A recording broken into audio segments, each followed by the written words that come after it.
Very good morning student.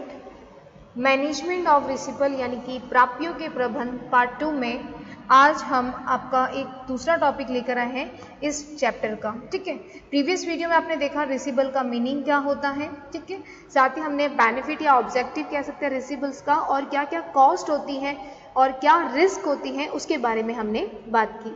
आज का जो हमारा वीडियो रहेगा उसमें जो हम टॉपिक डिस्कस करने वाले हैं वो है factor determining the size of investment in receivable, यानी कि प्राप्य में निवेश के आकार के निर्धारक तत्व, यानी कि हमें कितना निवेश इन्वेस्ट करना चाहिए प्राप्य में, उसके ऊपर कि कौन कौन से ऐसे फैक्टर होते हैं जो कि इफेक्ट डालेंगे। ठीक है, यानी प्राप्य में निवेश के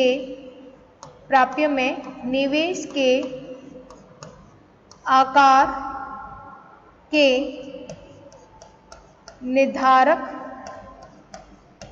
निर्धारक तत्व। ठीक है, यानी कि प्राप्य में हमें कितना निवेश इन्वेस्टमेंट करना चाहिए या कितना नहीं करना चाहिए उसके बारे में। तो चलिए देखिए, इसको हमने 2 पार्ट में डिवाइड किया गया है। जो आपके फैक्टर हैं उसको हमने, जो फैक्टर प्रभावित करने वाले हैं उसके 2 इम्पॉर्टेंट पार्ट हैं। ठीक है, फर्स्ट आपका फैक्टर है जिसे कहते हैं जनरल फैक्टर। क्या कहते हैं? जनरल फैक्टर, यानी कि सामान्य तत्व। ठीक है, सामान्य तत्व। और दूसरा होता है स्पेसिफाई फैक्टर। स्पेसिफाई का मतलब क्या हो गया? जो स्पेशल होते हैं। ठीक है, स्पेसिफाई फैक्टर जो आपको हो सकता है प्रभावित करे या नहीं करे, इसे कहते हैं विशेष तत्व। ठीक है, विशेष तत्व। तो देखिए, जनरल फैक्टर का मतलब क्या हो गया है कि सामान्य तत्व हम कह सकते हैं ऐसे तत्व को कहा जाता है कि किसी भी बिजनेस में, किसी भी व्यवसाय के प्रत्येक प्रकार की आप कह सकते हैं जो असेट्स होते हैं या संपत्ति होती है उसमें विनियोग संबंधी जो डिसीजन होते हैं, इन्वेस्टमेंट होते हैं, उसको प्रभावित करते ही हैं। जैसे फॉर एग्जांपल मैं बात करूं, बिजनेस का नेचर है, ठीक है, आप कह सकते हैं अप्रोच है मैनेजमेंट की, या हम कह सकते हैं सेल का एस्टिमेटेड साइज है, या बिजनेस का क्वांटिटी क्या है प्रोडक्शन की, ठीक है, प्राइस लेवल कैसा है, क्या उसमें फ्लक्चुएशन आती है, अवेलेबिलिटी ऑफ फंड हो गया। तो ये इतने सारे फैक्टर हैं। ठीक है, ये सभी जो फैक्टर हैं वो एक संस्था के लिए अनकंट्रोलेबल होते हैं, यानी अनियंत्रित होते हैं। इनका प्रभाव जो है वो शॉर्ट टर्म ना होकर लॉन्ग टाइम होता है।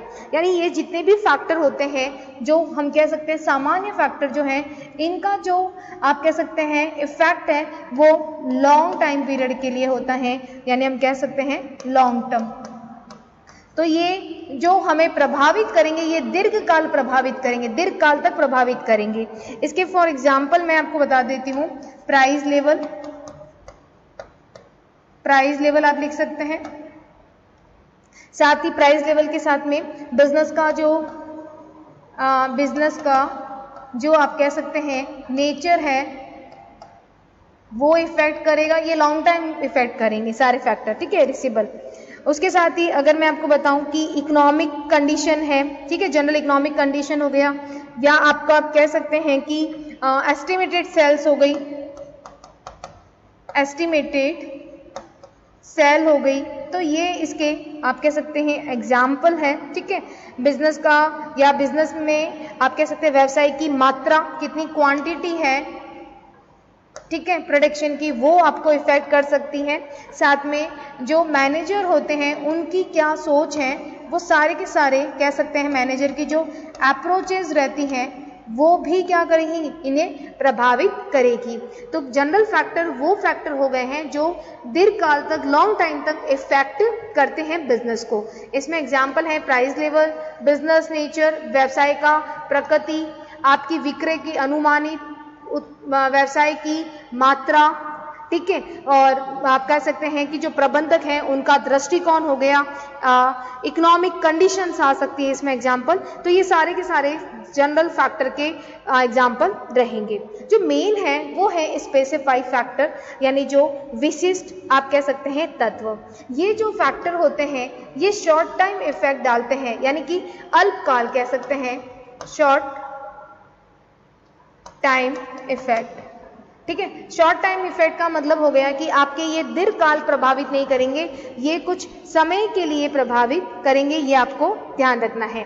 ठीक है, यानी कि इन सभी में निवेश के आकार को सिर्फ शॉर्ट टाइम में प्रभावित करेंगे और ये कंट्रोलेबल होते हैं, यानी कि ये नियंत्रित होते हैं। इन दोनों का अंतर आपको ध्यान रखना है।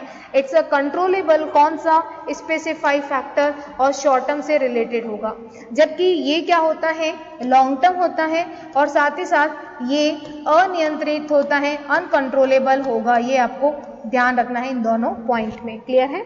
बात करते हैं स्पेसिफाइड फैक्टर की। स्पेसिफाइड फैक्टर में क्या क्या आएगा, तो देखिए सबसे पहले हम बात करते हैं फर्स्ट पॉइंट की, वो है आपकी टर्म्स ऑफ सेल्स। क्या होगा? टर्म्स ऑफ सेल्स, यानी कि विक्रय की शर्तें।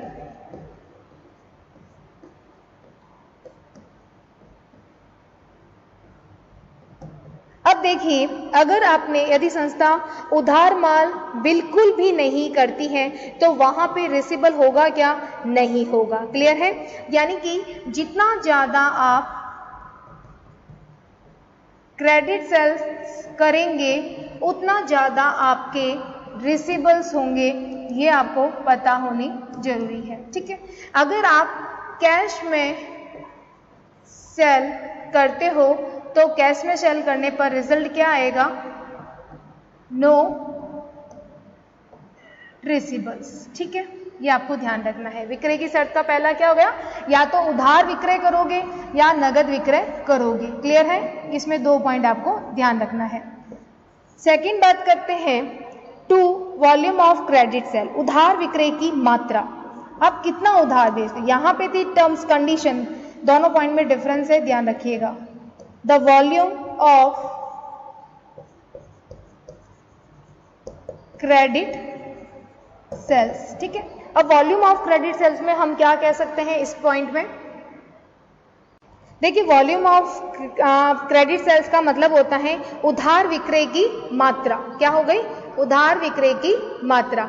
अब इस पॉइंट में ध्यान रखिएगा, जब संस्था बहुत ज्यादा, आप कह सकते हैं जब संस्था द्वारा उधार जो विक्रय है का निर्णय लिया जाता है, तो दूसरा इंपॉर्टेंट क्वेश्चन क्या बनता है कि अगर कोई इंस्टीट्यूशन है वो कह रहा है कि मैं क्रेडिट सेल करूंगा, ठीक है, अब दूसरा क्वेश्चन ये पुटअप होता है कि आप कितना क्रेडिट करोगे, कितनी क्वांटिटी का करोगे, इस पे डिपेंड करता है। ठीक है, तो कुल विक्रय का आप कितना % उधार करोगे, ये बहुत इंपॉर्टेंट होता है।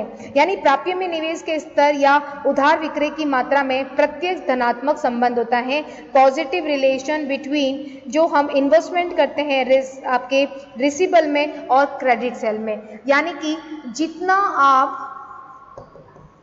क्रेडिट सेल करोगे उतना ज्यादा आपका रिसीवेबल बढ़ेगा। ठीक है, यानी कि क्रेडिट सेल जितना कब बढ़ेगा, जितना ज्यादा आप रिसीवेबल करोगे। ठीक है, तो इन दोनों में क्या होता है? पॉजिटिव रिलेशन होता है, ये आपको ध्यान रखना है। Positive relation. ठीक है, तो पॉजिटिव रिलेशन का मतलब क्या हो गया? पॉजिटिव रिलेशन का मतलब हो गया है कि आपके यहाँ पे धनात्मक संबंध बना रहेगा। क्लियर है?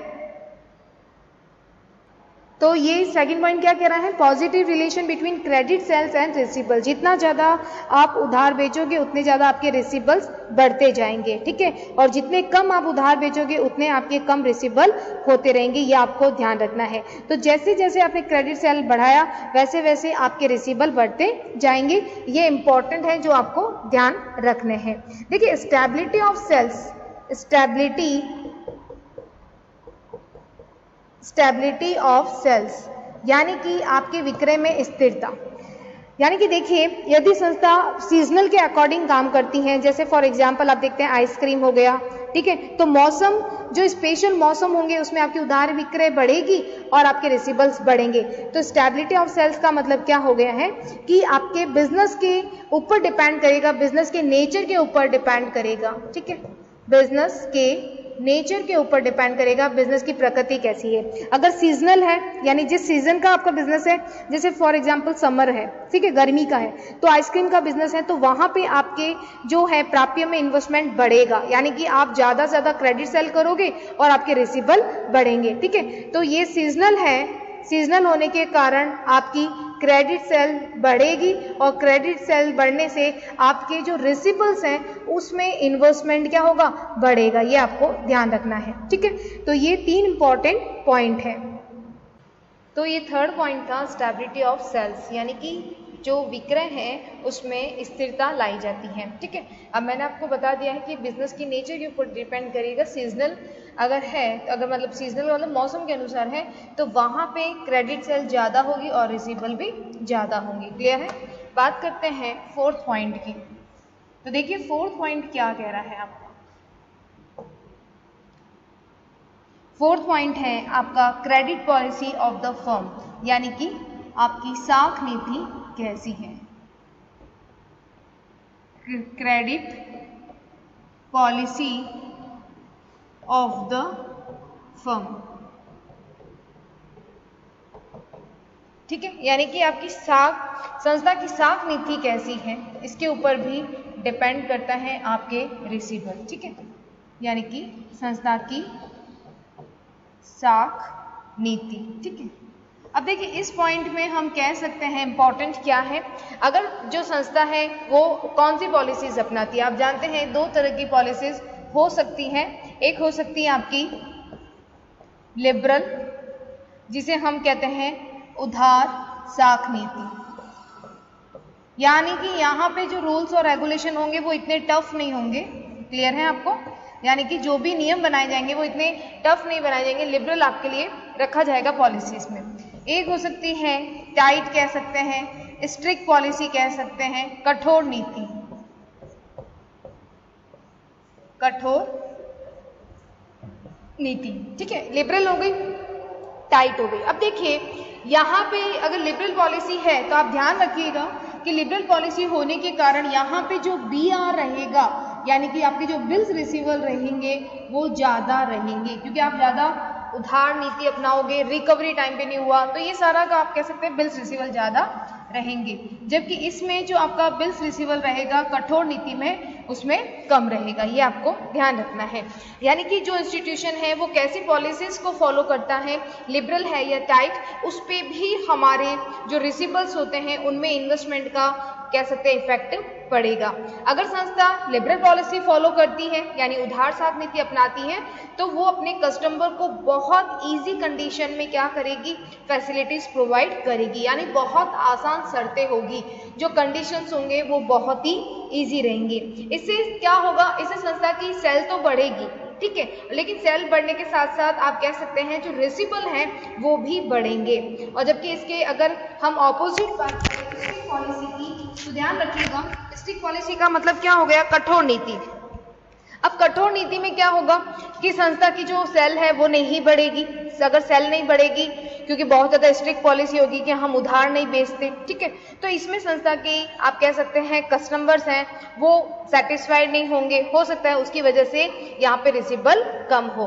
तो ये आपको ध्यान रखना है कि संस्था है वो कैसी पॉलिसीज को फॉलो करती है। तो यहाँ पे देखिए आपका सेल, इस नीति में क्या होगा, आपकी सेल्स बढ़ेगी और सेल्स बढ़ने के साथ साथ हमारे जो BR हैं वो भी बढ़ेंगी, ठीक, क्योंकि यहाँ पे जो आप कह सकते हैं कंडीशन जो होती हैं, ठीक है, जो उधार देने की जो भी कंडीशंस होंगी, जो शर्तें होगी वो बहुत इजी होगी, ठीक है, जो शर्तें हैं वो बहुत इजी होगी। जबकि इसके ऑपोजिट बिल के लिए यहाँ पे सेल्स हैं वो नहीं बढ़ेगी, ठीक है, क्योंकि कंडीशन बहुत टफ होगी, साथ ही साथ जो BR है वो भी नहीं होंगे। जब आपकी सेल नहीं है तो BR भी नहीं होंगे, ठीक है। अब ध्यान रखिएगा एक नेक्स्ट पॉइंट क्या कह रहा है, फिफ्थ पॉइंट, कि क्रेडिट पीरियड आप कितने टाइम के लिए दे रहे हैं वो भी बहुत इंपॉर्टेंट है। क्रेडिट पीरियड, क्रेडिट पीरियड का मतलब क्या हो गया, आपकी साख देने की अवधि कितने टाइम की है उस पर डिपेंड भी करता है, ये भी आपको प्रभावित करेगा आपके रिसीवेबल को। साख देने की अवधि कह सकते हैं हम टाइम पीरियड, ठीक है, आप कितने टाइम का दे रहे हो। अब ध्यान रखिएगा, अगर आप अपने रिसीवेबल में इन्वेस्टमेंट जो है उसको कम देते हो, यानी कि आप उधार की अवधि कम है, या तो आप लंबे समय के लिए दोगे या आप कम टाइम पीरियड के लिए दोगे, ठीक है। अगर कम समय के लिए दोगे तो आप देखिए इसमें रिसीवेबल थोड़ा कम ही रहेगा, ठीक है। और अगर आप बहुत लॉन्ग पीरियड के लिए दोगे तो ये रेशियो बढ़ता जाएगा। क्लियर है आपको। तो देखिए जितना ज्यादा प्राप्य में निवेश, यानी कि आप जितना ज्यादा कम टाइम पीरियड के लिए दोगे, कम टाइम पीरियड होगा आपका, टाइम पीरियड अगर कम है या आपका टाइम पीरियड ज्यादा है, ठीक है। टाइम पीरियड कम होगा तो आप जानते हैं कि जो BR है यानी बिल्स रिसीवेबल है उसमें जो अमाउंट कह सकते हैं वो आपकी कम रहेगी, ठीक है।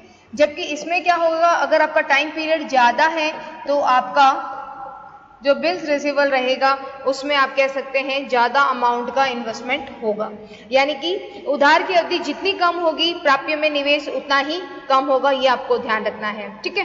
तो यानी कि हम कह सकते हैं कि जैसे जैसे आपका टाइम पीरियड बढ़ता जाएगा वैसे वैसे आपके जो बिल्स रिसीवेबल हैं वो बढ़ते जाएंगे। ऐसा इसलिए होता है क्योंकि उनको रिकवर करने में टाइम लगता है, ठीक है।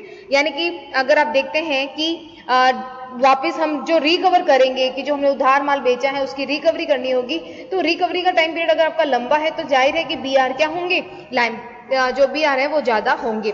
फॉर एग्जाम्पल अगर कोई बिजनेस है वो 2 मंथ के लिए क्रेडिट सेल करता है, यानी कि 2 माह की अगर बिक्री करता है, उधार बेचता है, तो ध्यान रखिएगा कि उसकी सेल्स कितनी है 2 मंथ की। तो वहां पे जो BR है, सपोज दैट अगर BR हम माने कि वो 10 लाख है, ठीक है। अगर वो संस्था है वो 2 मंथ नहीं कर वो 4 मंथ कर रही है, उधार बेच रही है, तो यहाँ पे ध्यान रखिएगा जो बिल्स रिसीवेबल होस्ट है उसका जो निवेश है वो 40 लाख भी हो सकता है। तो यानी डिपेंड करता है कि आप कितने टाइम पीरियड के लिए क्रेडिट फैसिलिटी दे रहे हो, ये आपको ध्यान होना चाहिए। अगर नेक्स्ट पॉइंट हम देखें तो देखिए 6 पॉइंट जो हमें देखते हैं तो वो है size and policy of cash discount. Size and policy of cash discount, ठीक है। यानी कि नगद छूट का आकार, किसकी बात कर रहे हैं हम, नगद छूट, जो कैश डिस्काउंट दिया जा रहा है उसके ऊपर हम बात कर रहे हैं, ठीक है। उसका साइज क्या है, नगद छूट का। तो देखिए अगर कैश डिस्काउंट जितना ज्यादा होगा BR उतने ही कम होंगे, यानी कि संस्था अपने कस्टमर्स को है कैश डिस्काउंट देती है तो कस्टमर क्या करेगा, टाइम पर पेमेंट कर देगा, क्यों, क्योंकि उसे कैश डिस्काउंट लेना है। क्लियर है। यानी कि ये डिस्काउंट रेट जितनी ज्यादा होगी आपके प्राप्य में जो इन्वेस्टमेंट है वो उतना ही कम होगा। यानी कि हम कह सकते हैं कैश डिस्काउंट में और जो BR में इन्वेस्टमेंट करते हैं हम लोग, यानी BR जो करते हैं उधार, ठीक है, तो उसमें और कैश डिस्काउंट में कैसा रिलेशन होता है, इनवर्स रिलेशन होगा, यानी कि ऑपोजिट रिलेशन होगा, ठीक है। यानी कि कैश डिस्काउंट अगर आपकी ज्यादा है, आप ज्यादा दे रहे हो कैश डिस्काउंट, तो यहाँ पे BR क्या होगा, आपका कम होगा। क्लियर है। क्यों, क्योंकि कस्टमर जो होगा वो कैश डिस्काउंट से क्या होगा, अट्रैक्ट होगा। कस्टमर को पता चल गया कि उसे कैश डिस्काउंट मिल रहा है तो वो टाइम पे क्या करेगा, पेमेंट करेगा। क्लियर है। तो आप जितना ज्यादा उसको देंगे कैश डिस्काउंट वो उतना जल्दी पेमेंट कर देगा। यदि आप कह सकते हैं कि कैश डिस्काउंट है वो हमेशा ध्यान रखना कि कैपिटल की जो कॉस्ट होती है उसमें कंपैरिजन करके दिया जाता है।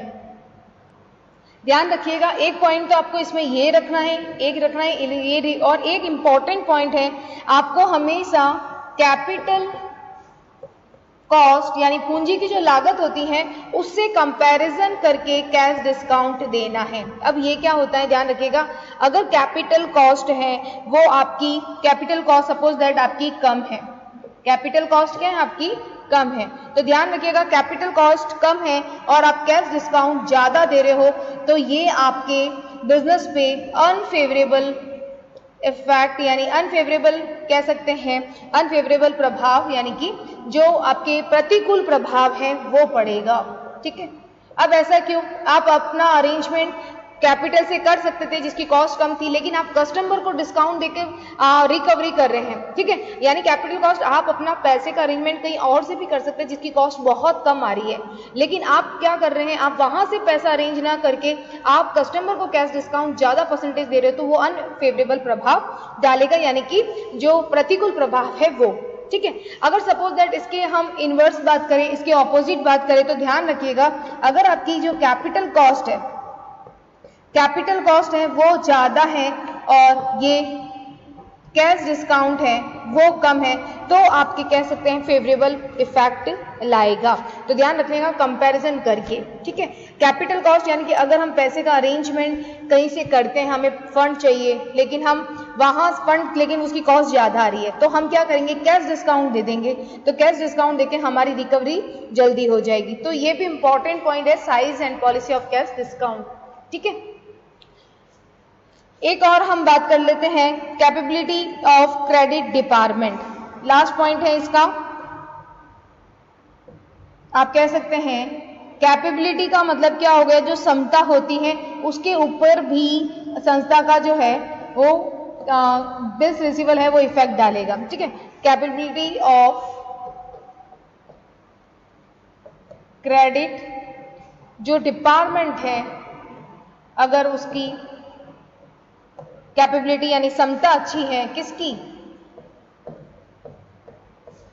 साख क्षमता किसकी अच्छी है, साख क्षमता अगर विभाग की अच्छी है, ठीक है, ये साख क्षमता अगर विभाग की बहुत अच्छी है तो बिल्स रिसीवेबल टाइम पे रिकवर हो जाएंगे।